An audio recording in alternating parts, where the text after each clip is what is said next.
Welcome to another episode of The Brand Called You, a podcast and podcast show that brings you leadership lessons, knowledge, experience, and wisdom from thousands of successful individuals from around the world.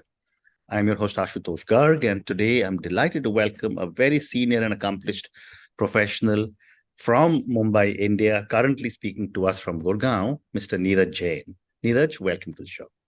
Thank you. Thank you, Ashutosh. Happy to be here with you. Thank you. Neeraj is an independent director and angel investor. He's the former Vice President Finance and the Chief Financial Officer of J&J, Johnson & Johnson Medical India. So Neeraj, before we talk finance, tell me about your own journey in brief. Thank you for asking that question, Ashutosh. So I will divide the answer in two parts, professional and personal. So professionally, largely, I'm a two-company person. Yeah. First half, 17 years with Hindustan Unilever, joined as the entry-level manager, left them as general manager. And then J&J, where I worked in India and Singapore, I retired or left them as India CFO, VP Finance for medical device business. Wonderful. This was 2020 and I was 58 and the itch of doing something different. So we co-founded an angel group in India, only CXOs, and with an intent to make a difference. Right. See, investing is only one thing, but go beyond investing, mentor them, help them convert ideas into a commercial reality. And that's where we came in, and friends referrals. So we are now 125 strong group. Wow. 125 CXOs, across the world. And we invest in early stage startups. Amazing. The directors thing came in. So I work as an ID with the Tata Mutual Fund and Tata Pension. That's what I do professionally. Yeah. Personally, I am essentially a small town person. Come from Punjab, did my schooling, college in that town, and then to Delhi, did my CA, did my company secretaries. And personally, I believe in certain things, values given to me by my parents. And I enjoy living by those. And if I were to just sum in one line, three things, it's integrity, transparency, and trust. Well said. Well said. And I think those three are basically the foundation of any true finance professional.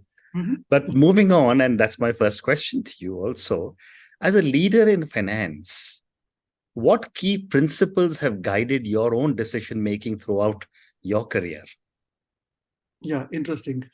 I think the first and foremost, which I learned from my dad, he was a civil servant with Indian Railways, was distinguishing right from wrong.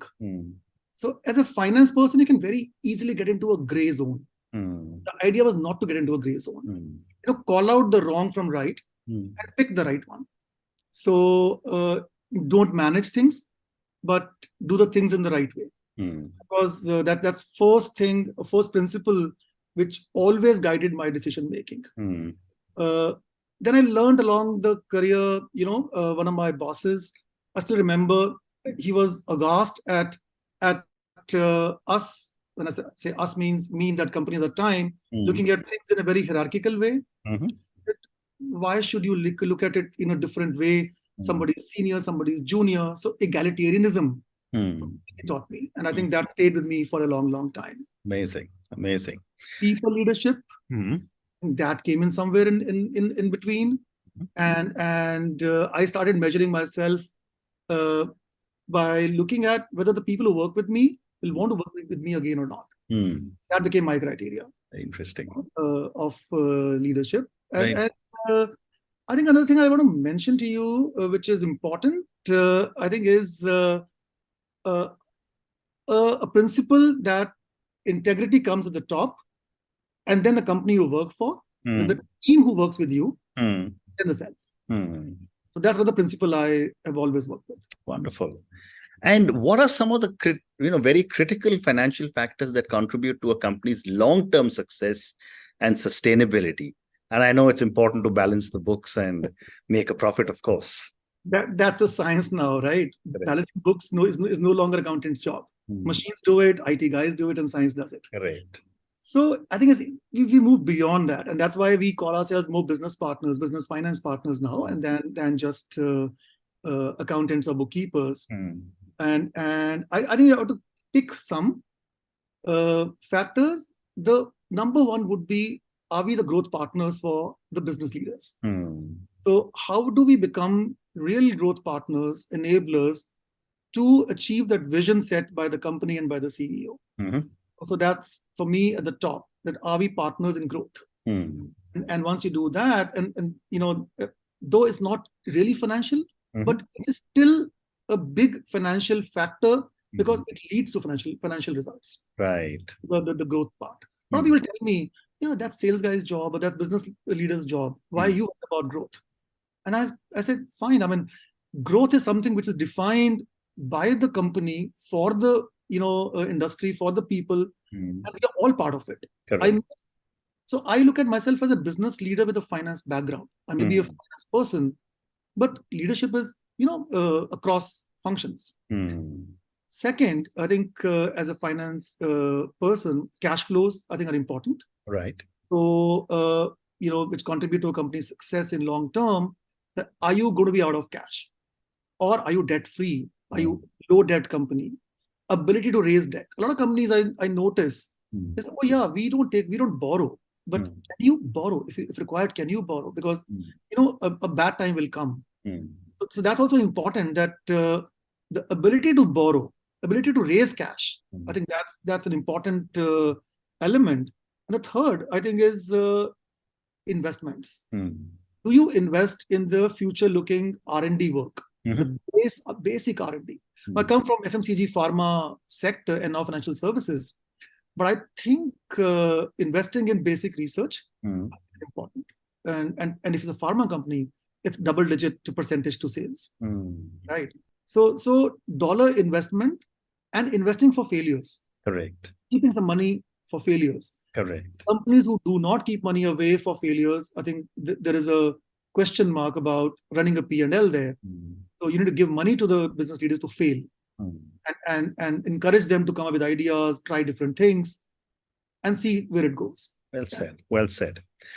The next question, Neeraj, is on corporate governance, and this has been a topic for a lot of discussion in our country for the last 20 odd years. How did you ensure financial transparency and accountability across the organizations that you worked in? I think 2-3 things which we did. The first thing is have a session with the CEO and get him on your side. Correct. So I was fortunate to have the CEOs who were willing to listen to me for whatever reason. And once they were convinced that we're talking the same language and we are running to achieve the same vision, then getting a seat on the table on the CEO's board and on business boards, that was the first important step which I was able to take. That means that you're part of every decision making, whether at the business level or a company level. Second was then introduce slowly the understanding of finance numbers, finance factors, financial results, which means training of the business leaders. Action time is one, but then also continuous training every year, and tell them that what it means, what the financial results mean, and what can happen if you don't achieve those. Correct. Third, slowly get the financial numbers in the KRAs of all business leaders. If the CEOs on your side, that can happen very easily. Right. And that is in the KRAs, then the business leaders start coming to finance people, controllers, my controllers, or myself, understand that what do we do? How do we achieve this? Right. What are the factors of running a business in terms of financials, or how do you run a P&L? What are the revenue drivers? And that becomes a very learning for the business leaders. Amazing. So really, seat on the table, training, and understanding of P&L for the leaders. And another thing which I did personally, I was always available and totally transparent, one version of truth, so they could trust me that if I'm saying something, I'm not hiding anything at all. Yeah. I think one version of truth and one set of numbers is extremely important. Not many people do it, I know. Right. They want to hide some numbers. I think transparency, as I said earlier, is a very, very important factor here. Well said. Neeraj, also, if you look at what's happening in the world today, the financial processes, etc., have all been impacted by digital transformation. Mhm. How did you embrace digital transformation to enhance financial processes and decision making? Why I'm smiling is it's such a hot topic, Yeah. and we debated about it in every meeting. Yeah? And I and my partner CIO on the board, we would struggle really at times to get this understood by the business leaders and even by functional leaders. Yeah, Right. because a lot of times they look at digital as a tactic, not Correct. a strategy. So I think what we did, and I and my CIO partner, we tried to tell the board that digital should be seen as a strategy, not a tactic. Changing the mind to look at this as a long-term investment, look at behavior changing experiences, which you can bring in through digital. For example, a CRM, right? A CRM implemented in the sales side, where you can have a live feed of the secondary and last mile sale consumption in the hospital or by the consumer, how powerful it can be. Correct. Similarly, cost drivers split in various elements at the lowest level and given to you every week, every month, whenever you want it as a report. Right. How powerful can that be? So we actually demonstrated, with examples which were fictional and showed to people that what we can do to you. And then as finance person, creating some dollars, keeping some dollars away for digital again from the PL. It was important to really convince during the business plans, and business plans were done along with the business leaders, and keeping some dollars away for digital, it was critical, was important. My generation, this was a changeover time. Now I think people will probably understand it much more, the current generation. Correct. They'll think digital has to be there, it's the lead thing.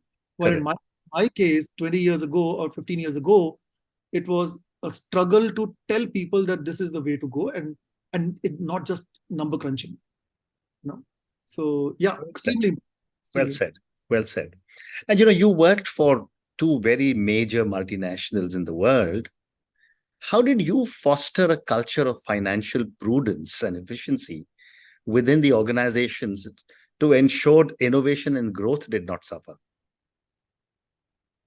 Okay. So I actually saw during my career a change from being an accountant to a business partner. Correct. So in J&J, for example, I was able to implement this approach of separate business controllers embedded in the business teams, sitting with them, and going with them to the market. We actually put down KRS for my team members and myself that will spend 7 to 10 days in the market with the business leaders or in the supply chain side, not finance, nothing to do with finance. Right.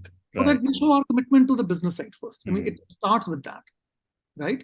Correct. I mean, without that, it's important because we're trying to inculcate the financial culture in their minds. So first, we have to show that we are available to them the way they understand it. I think that was the first point. And then become an enabler, not a blocker. I use this term all the time.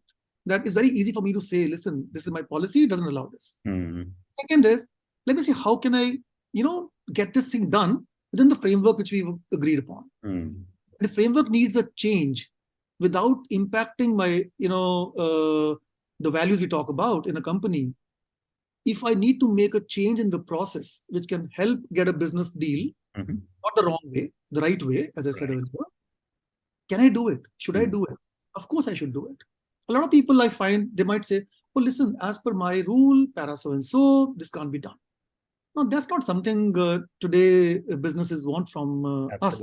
Moving away from past to future. One of my very favorite stories, we were showcasing our SAP implementation to my boss in, I think it was Philippines or Thailand, can't remember which country. We're looking at ASEAN and India, was handling both at the time for J&J. And we were showcasing very proudly about SAP, latest implementations being done. And he came and said, listen, you guys are great. You do such a high accuracy level, 98, 99%, 99.5%, enough to take a business decision. But can you talk about future? You talk about past. What are the forecasts? What's Right. going to happen? I'm more keen to understand what's going to happen. So we change ourselves straight away. That's a great, let's move away from past trends to forecasts. As a business leader, the moment you start talking about business language in terms of forecast, what can go wrong, what can go right, using trends, but forecasting future, I think it's a huge acceptability which comes in from the business leaders. They start loving you. And that really worked in our favor. Well said. Well said. So one more question relating to finance, and then I want to move to angel investor. My question is, risk management plays a very significant role in finance. Yeah. Could you share some of your insights into how you identified and mitigated financial risks? So I think it's all about people again. Correct. I'm going to go back to people's side. It's not finance person's role alone or the CEO's role alone. Absolutely. How do you involve every board member in mitigating risk so that they all participate in risk, and also brainstorming and risk evaluation? Financial risk is the end result of all the risks together. Reputational risk, or supply chain risk, or brand innovation risk, marketing risk. They all ultimately end up in financial risk in some form or other.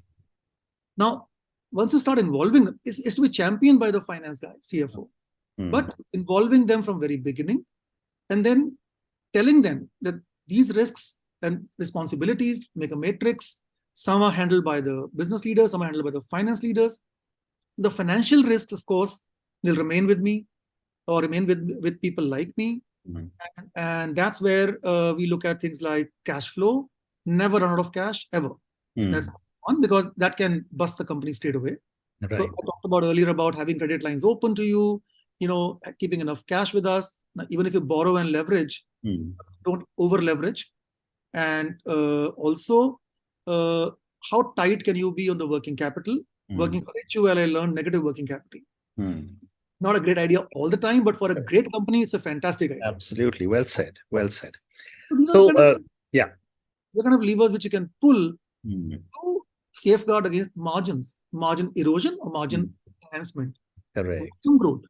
If the margin is going down, but volume is jumping up dramatically, very India story. Great. It should be looked at positively, not negatively. Right. See, don't look at it positively. But they can be convinced if you look at volume growth. These are the indicators which will take you to the financial risk mitigation. And if they're not happening, obviously, then you need to raise it to the level of people who will make it happen. Well said. So I'm now going to move on, Neeraj. And, you told me you're a two-company person, but now you're wearing in a new avatar as an angel investor. Yeah. My first question is, what qualities or characteristics do you look for in an entrepreneur before taking a decision to invest in their venture? Yeah. It comes with experience. We made our mistakes in the beginning, where we backed people just because we were so enamored by the whole space. But then slowly we start realizing that who's serious, who's not serious, what kind of profile of people. So subject matter expertise comes in important, as one of the factors. That is the person doing it just because it's a fashionable thing to do, like influence marketing, like space today or gaming yesterday, or the person understands. Correct. Does the person have a CTO as a partner? If the person is not, founder is not a CTO, and CTO sometimes they bring in at CTO employee to 5% stake, co-founder, but 5%. I said, listen, he's your backbone. If he's not your partner, founder partner, there's a problem. He runs away, you're gone. So that's another thing. But the first and foremost, it's a passion. Correct.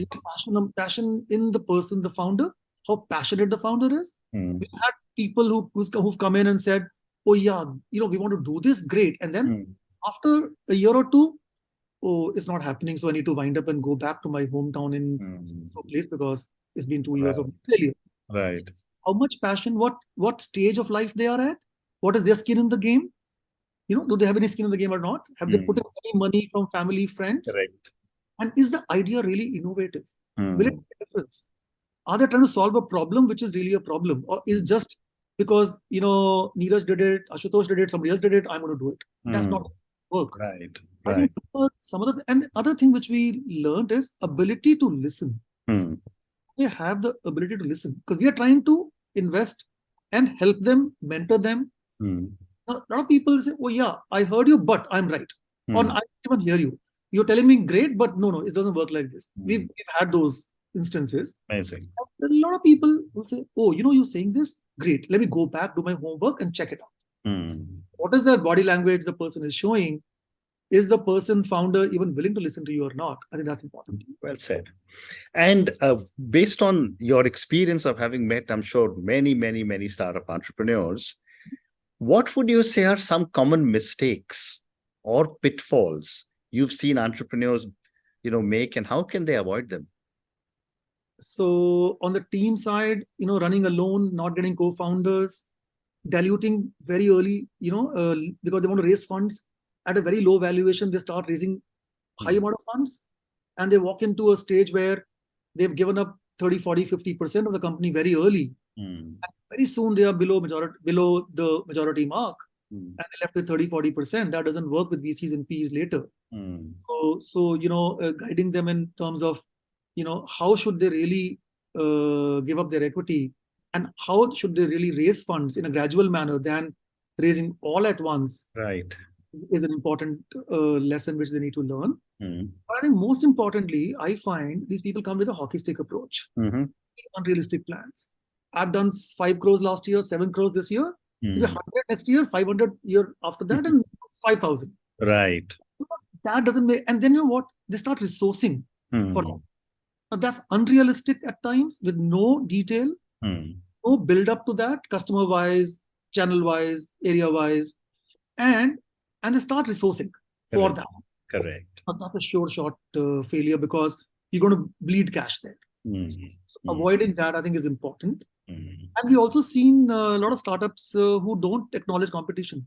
They're the only ones, there'll be a chart competition. They are like ticks in 2 or 3 boxes, but you're ticking all 10 boxes. Now, it doesn't happen like that. There are going to be people who would be close to you. You need to acknowledge that, learn from them, and move on. And whether you are gradual or you're global. A lot of people try to become global too fast. Again, doesn't work. A lot of people don't get to the market they should. Great product, innovative. You want to work in the US market, but sitting in India, again, it doesn't work. You need to go and get out to the US, and it's a very good market. Correct. Well said. Learnings, yeah. Well said. So I have time for 2 more questions for you. My next question is that once you take a decision to make an investment, what role do you typically play in getting into the governance and getting into advisory roles, or getting deeper into managing the company? So there are 2, 3 ways of doing it. Board seat is one. And now a lot of angels try to avoid a board seat because they're not running the company. Correct. Second is board advisory role, that every board meeting you part of it, but you're not a board of director member. So that's something which we try to take. But even more importantly, mentoring on an ongoing basis for a particular subject. For example, brand building or marketing for a company, important B2C company, FMCG company, they need inputs on branding or channel. Right. We have a lot of marketers in our group, and top-notch marketers, company CEOs, and we get them out to help that company. So we try to pick up a leader from a group of 125 CXOs, and that person represents our group, collects all the knowledge from the group members, and interacts in an easy way with the founder, a single person. Right. That really, helps. That's one. Second, I think, is connecting them to the stakeholders, opening doors for them, helping them to get to, let's say, your company or some other company, relevant places. They'll actually listen to you. Work will happen on merit. We tell the founder, work will always happen on merit and will never influence the outcome. We'll get you to be listened. That's what we can do. We can make a call to HUL or, P&G or Colgate Worldwide or, somebody else, and people will listen to you. Right. You'll get a hearing. And third stage is, for the next fundraise, we try and open doors for them to the VCs. I mean, that's another thing we have, because, that they're looking forward to that help from us. Absolutely. Absolutely. And my last question to Neeraj, and I'm going to come back to you too, as a finance person now, because, and this is for the many people who will listen to our conversation. What advice would you have for aspiring finance professionals You were the young chartered accountant who made it right to the top in 2 big companies. What would your advice be for such young people to aspire for leadership positions? Okay, so my first and foremost thing, is get out of your room, get out of the finance department, get to the market, work in the market, and actually speaking, see the products being manufactured and sold. Not many people do it, unfortunately. Correct. Not finance, HR, legal, all the back-end functions. Bad word back-end, but still important functions. They don't do it, but they say we don't have time. The point is you have to create time. Correct. The moment you get out, understand. I mean, Dr. Ashok Ganguly interviewed me in HUL and he asked me questions about soap making. And I can say soap making, come on, I don't understand soap. He wanted soap making formula. And he told me, he says, unless you know there's glycerin in the soap and that can get wasted, the yields are important. Never tell the factory manager that you're wasting, some fat. Correct. It's as simple as that. Then you got to understand manufacturing, understand selling. Right. And then do finance. Finance leader. So the second advice I give to people is be a business leader, not a finance leader. Business leader with a finance background. So business mind, but finance background is great to have. But at the end of the day, we are all business leaders. Correct. Third advice I give is never say it can't be done. Never say my rules don't allow it. Always say that, can I look at it? Can I find a way to implement it? Can I find a way to help you? Can I find a way to get this done? Correct. In the given parameters of rules and integrity. 95% cases we'll actually find a solution to it. So solution orientation. Correct. I think that's critical for people to succeed. And the fourth thing is keep reskilling. Digital. How many finance people today do not understand digital? Even today, people who are in the 40s, mid-40s, and they haven't reskilled themselves. Reskilling finance people, whether CSR, whether digital, tomorrow ESG. I'm already seeing my friends learning ESG, on the boards. So these are important things because they all have a financial implication. Correct. And the finance guy would be in the committees, ESG committee or CSR committee or any other committee. So you got to understand these things. Yeah. The more we do this, the more acceptable we become to the businesses and the business leaders. Well said. Well said. And on that note, Neeraj, and your 4 wonderful lessons, young people must get out of the finance department and understand the business. Second, you said be a business leader with a finance background. That's a very, very powerful statement that you've made. Third one you said was never say it can't be done. And the fourth one you said was keep reskilling. Thank you so much for speaking to me about your journey. Thank you for speaking to me about your values. Thank you for speaking to me about so many different aspects of finance. And I could see the deep understanding and experience coming through in our conversation. Thank you also for speaking to me about your new avatar as an angel investor and all the wonderful things that you're doing to support so many different people. Thank you for speaking to me and good luck. Thank you so much, Ashutosh. Appreciate it. Wonderful to speak to you and share my thoughts. Thank you. Thank you. Thank you for listening to the Brand Called You videocast and podcast, a platform that brings you knowledge, experience, and wisdom of hundreds of successful individuals from around the world. Do visit our website www.tbcy.in to watch and listen to the stories of many more individuals. You can also follow us on YouTube, Facebook, Instagram, and Twitter. Just search for the Brand Called You.